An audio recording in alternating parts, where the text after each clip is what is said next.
in some ways really launching this new book in this wonderful city of Bangalore. The copies are hot off the press, and the Attagalata bookstore at the festival is the very first bookstore in all of India to be stocking the book. So, cheers to Bangalore.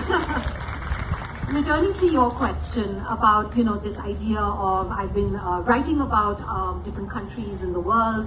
I've spent the last 25 years living for substantial periods of time in China, in Belgium, in Indonesia, in Japan, and in Spain, and finally now back in China. And this idea of why I might have been turning internal rather than external. Well, one point is that I actually think that almost all travel is internal.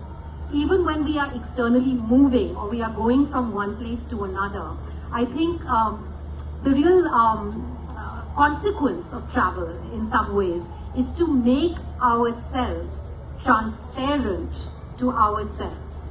What do I mean about that?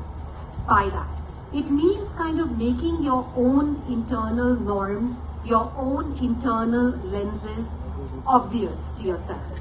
The kinds of things that you have taken for granted as they're so normalized that you don't sort of understand that in fact these are not universal, but your very particular ways of looking at the world that are based in your experiences within your family, within your neighborhood, within your city, within your nation.